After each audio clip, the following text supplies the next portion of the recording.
తాగడానికి డబ్బులు ఇవ్వలేదని భార్యను అత్యంత దారుణంగా మిక్సీ వైరు మెడకు చుట్టి ఊపిరాడకుండా చేసి హత్య చేశాడు ఓ భర్త. పార్వతీపురం మన్యం జిల్లా సాలూరు దుర్గాన వీధిలో రాయల రామకృష్ణ 42 సంవత్సరాలు, అలాగనే త్రివేణి 37 సంవత్సరాలు ఉన్నటువంటి మహిళ ఇద్దరు భార్యాభర్తలు. వీరు అదే వీధిలో ఉంటున్నారు. వీరిద్దరికీ కూడా ఇద్దరు మగ పిల్లలు. ఒక పెద్ద అబ్బాయి కాకినాడలో పనిచేస్తుంటే రెండో అబ్బాయి 7th క్లాస్ చదువుతున్నాడు. అయితే రెగ్యులర్గా మద్యం సేవించి వస్తున్నటువంటి భర్త అనేక రకాలుగా ఆమెను వేధింపులకు గురి చేస్తున్నాడు. ఈ క్రమంలోనే అప్పటికే మద్యం మత్తులో ఉన్నటువంటి ఆ వ్యక్తి ఇంకా నాకు డబ్బులు కావాలి, ఇంకా నేను తాగాలి అని చెప్పి ఆమెను వేధించాడు. సో ఆమె నా దగ్గర డబ్బులు లేవు, ఎక్కడొస్తే ఇప్పటికే తాగేసి ఉన్నావు కదా అని వారించింది. ఇద్దరి మధ్య ఘర్షణ కాస్త అతను దగ్గరలో ఉన్నటువంటి కొట్టడమే కాకుండా ఆమెను బాగా కొట్టాడు. ఆ తర్వాత అక్కడ తనకి అందిన పరిస్థితిలో ఉన్నటువంటి ఒక మిక్సీ వైరు తీసి ఆమె మెడకు గట్టిగా చుట్టేసి ఊపిరాడకుండా చేసి హత్య చేశాడు. సో అంతలోనే ఆ రెండో కొడుకు 7th క్లాస్ చదువుతున్నటువంటి అబ్బాయి అక్కడ స్థానికంగా వాళ్ళ వీధిలో ఉన్నటువంటి వినాయక మండపం దగ్గర అప్పటి వరకు ఉండి అప్పుడే ఇంటికి వచ్చాడు. నాన్న అమ్మేంటి అలా పడిపోయింది, ఏమైంది అని అడిగితే మీ అమ్మకి గుండెపోటు వచ్చి చచ్చిపోయిందిరా అని చెప్పాడు.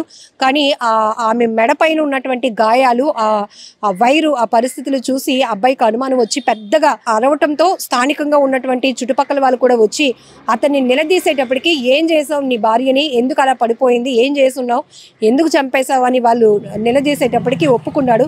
మిక్సీ వైర్ తీసి నేను ఇలాగా మెడకు చుట్టేసి ఊపిరాడకుండా చేసి చంపేశానని ఒప్పుకోవడంతో వీళ్ళందరూ కలిసి తను ఏదైనా చేస్తారు అని చెప్పి అక్కడి నుంచి పరారైపోయాడు. ఈ చిన్న కొడుకు అన్నయ్యకి ఫోన్ చేసి ఇన్ఫర్మేషన్ ఇవ్వడంతో ఆ అబ్బాయి కాకినాడ నుంచి చేరుకొని పోలీసులకు అయితే కంప్లైంట్ ఇవ్వడం జరిగింది. ఇక్కడ ఒకటి, ఇప్పటికే మద్యానికి బానిస అయినటువంటి తండ్రి పెడుతున్నటువంటి బాధలు, ఇబ్బందులు, బాధ్యత లేనటువంటి తత్వం వల్ల ఇప్పటికే నరకం అనుభవిస్తున్నటువంటి ఆ కుటుంబం ఇప్పుడు ఇద్దరు మగపిల్లలు కూడా తల్లి లేకుండా అయిపోయినటువంటి పరిస్థితి కూడా ఉంది. క్షణికావేశంలో విచక్షణ కోల్పోయి వీళ్ళు వ్యవహరిస్తున్న తీరు వల్ల అనేక ప్రాణాలు పోతున్నాయి. మద్యం మత్తులో జరుగుతున్న అనర్థాలు అన్నీ ఇన్ని కావు. రెగ్యులర్గా మనం చూస్తూనే ఉన్నాం, సెల్ఫ్ యాక్సిడెంట్లు అవుతున్నాయి.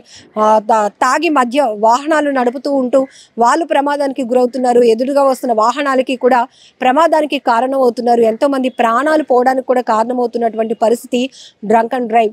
అలాగే ఇంకొక కుటుంబ వ్యవస్థ వరకు వస్తే గనక మద్యానికి బానిస అవుతున్నటువంటి వారి వల్ల కుటుంబాలు చిన్న భిన్నమైపోతున్నాయి, బాధ్యతలు మర్చిపోతున్నారు.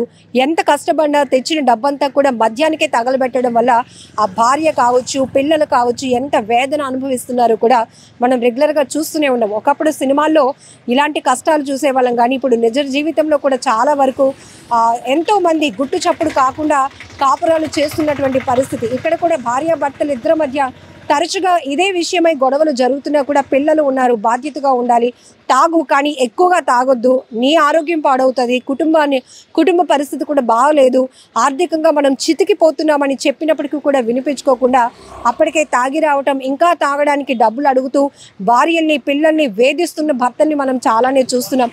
సో ఈ ఘటనతో ఆమె అయితే మృతి చెందింది. ప్రస్తుతం అతను పరారీలో ఉన్నాడు. సో మధ్యమత్తులో ఉన్నాడు కాబట్టి ఇప్పటికే పోలీసులకు అతను చిక్కి కూడా ఉండొచ్చు, ఎందుకంటే వాళ్ళు అంత దూరం వెళ్ళే పరిస్థితులు కూడా ఉండవు. బట్ ఇప్పుడు తల్లిని కోల్పోయినటువంటి తండ్రే తల్లిని హత్య చేశాడు అని తెలిసినాక పిల్లల్లో ఉన్నటువంటి బాధ ఒకటైతే, తల్లిని కోల్పోయినటువంటి బాధలు ఆ ఇద్దరు పిల్లల్ని ఓదార్చడం కూడా ఎవరి తరం కావటం లేదు. నిజంగా ప్రస్తుతం ఉన్నటువంటి సమాజం దేనికి ప్రయారిటీ ఇస్తుంది? ఆర్థిక సంబంధాల చుట్టూ మాత్రమే తిరుగుతుంది. మళ్ళీ ఎన్నికలంగానే చాలా విరక్తి కలుగుతుంది. మంచి అనిపిస్తుంది కదా, లేడీస్ కూడా ఛాలెంజింగ్ జాబ్స్ చేసినప్పుడు చాలా బాగుంటది. ట్రాఫిక్ అసిస్టెంట్స్ గా నియమించిన ట్రాన్స్జెండర్స్ అందరితో సాల్యూట్ చేయించుకుంటున్నారు. ఫుడ్ డెలివరీ ఇవ్వటానికి వెళ్ళినటువంటి డెలివరీ బాయ్ అనిల్ పై కళ్ళ ముందు